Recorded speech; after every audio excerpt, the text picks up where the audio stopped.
Hello বন্ধুরা, আজ আপনাদের কাছে ইলিশ মাছের কাঁটা দিয়ে চাল কুমড়োর তরকারি রেসিপি নিয়ে এসেছি। তার জন্য মিহি করে চাল কুমড়ো কেটে নিয়েছে এবং চাল কুমড়োতে একটু নুন দিয়ে মাখাচ্ছে, কারণ চাল কুমড়ো একটু টক টক লাগে। নুন দিয়ে মাখিয়ে 10 মিনিট রেখে দেবে। তারপর এটা চিপে রস বের করে দেবে। এখন 10 মিনিট থাকলো, নুন মাখানো হয়ে গেছে। 10 মিনিট পর মা এটা চিপে রস বের করবে।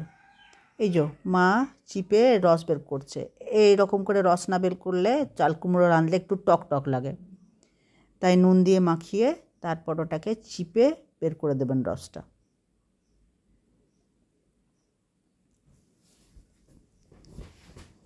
তারপরে দুবার ভালো করে জল দিয়ে ধুয়ে নেবেন।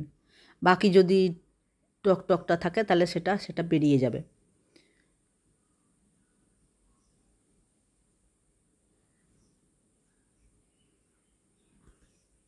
চাল কুমড়োটা চেপা হয়ে গেছে, এবার ধুয়ে কড়াইয়ে দেবে।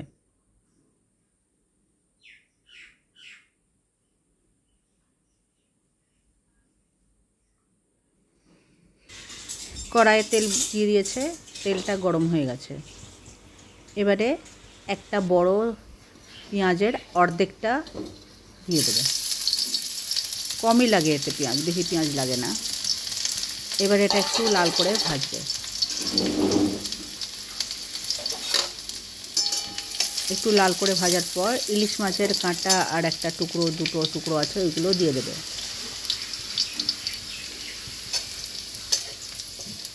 এটা সাঁতলে রাখা আছে আগের দিনের। এবার এটা একটু ভেজে নেবে।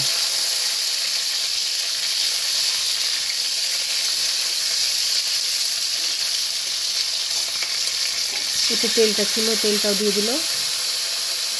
এবার একটু জল দিয়ে দেবে বাটিটা ধুয়ে।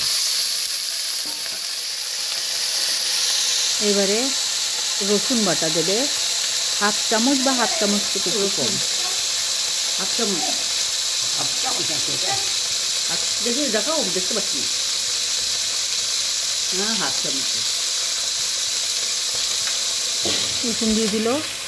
হলুদ ছোটো চামচের 1 চামচ, মানে 4 চামচের হাফ চামচ। একটু এতে হলুদটা একটু বেশি লাগে। আর মশলা 1 চামচ থেকে একটু কম, পুরো ভরা না। মানে ধনে গুঁড়ো হাফ চামচ, জিরে গুঁড়ো একটু কম, আর গোলমরিচ গুঁড়ো একটু কম। এই সময় লঙ্কা গুঁড়ো এবং বাটা লঙ্কাটাও দিয়ে দেবেন। নুন একটু কম করে, তখন নুন দিয়ে কচলে ধোয়া হয়েছিল, নুনটা থেকেই যায় ওতে, ওই জন্য একটু কম করে নুন দেবেন। এবার এটা একটু কষিয়ে নিতে হবে, একটু জল দিয়ে একটু কষিয়ে নিতে হবে। তারপরে চাল কুমড়োটা দিয়ে দিতে হবে। মাছের টুকরোটা একটু কেটে দিচ্ছে।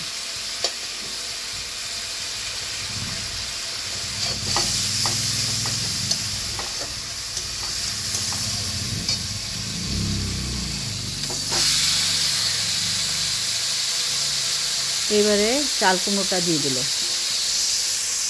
এবারে এটা একটু কষিয়ে নেবে।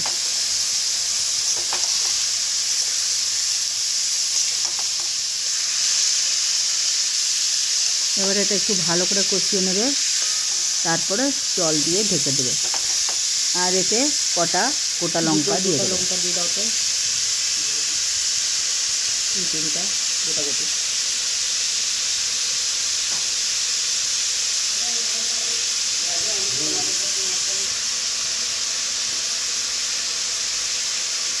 গোটা লঙ্কা দিয়ে দিল। একটু কষিয়ে নিয়ে তারপর জল দিয়ে ঢেকে দেবে।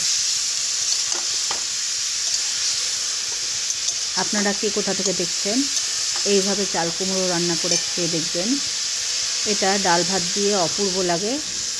আমার তো ভীষণ ভালো লাগে। এটা দিয়েই মনে হয় একটা ভাত খাওয়া হয়ে যাবে।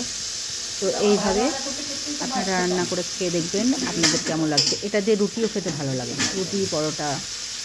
তো এইভাবে রান্না করে খেয়ে দেখবেন, আর কেমন লাগলো সেটা কমেন্ট করে জানাবেন।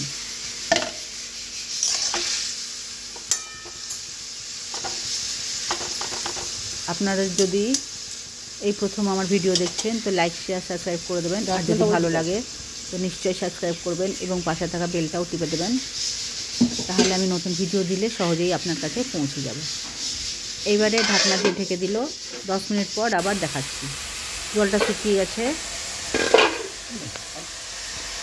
কি করছো? এবারে কষাবে, শুধু কষাবে মানে ভাজবে, নেড়ে চেড়ে এদিক ওদিক করে একটু ভালো করে ভাজবে। এবার এটা ভাজা ভাজা ভাজা করে নামাতে হবে। এখন দেরি আছে, এখন এরকম করে ভেজে যেতে হবে 10 মিনিট। জল এর মধ্যে এখনও অনেক আছে।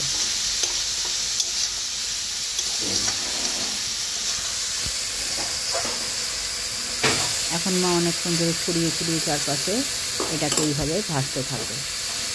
একটু চেখে দেখে নেবে যে নুনটা কেমন আছে। নুনটা ঠিকই আছে। এবার এতে একটু চিনি দিতে হবে।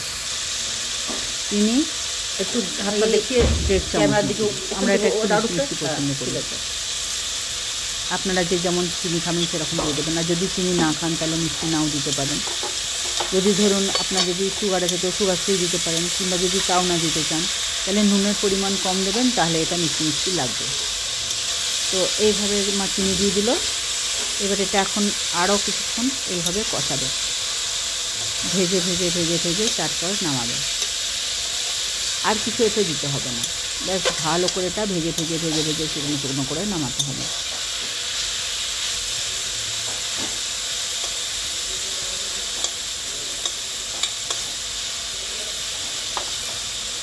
আপনাদের ভিডিও যদি ভালো লাগে তো নিশ্চয়ই লাইক শেয়ার সাবস্ক্রাইব করবেন এবং আমার পাশে থাকবেন। আর কেমন লাগলো এটা কমেন্ট করে নিশ্চয় করে জানাবেন। ভাজা হয়ে গেছে, এবার নামাবে। অনেকটাই কমে এসেছে, শুকিয়ে শুকিয়ে গেছে।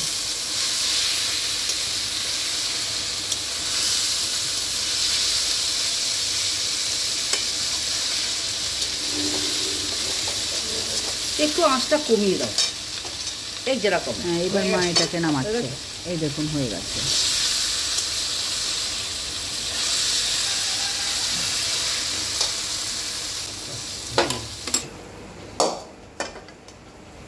ভিডিও দেখার জন্যে আপনাদের অনেক অনেক ধন্যবাদ। এই দেখুন তরকারিটা হয়ে গেছে।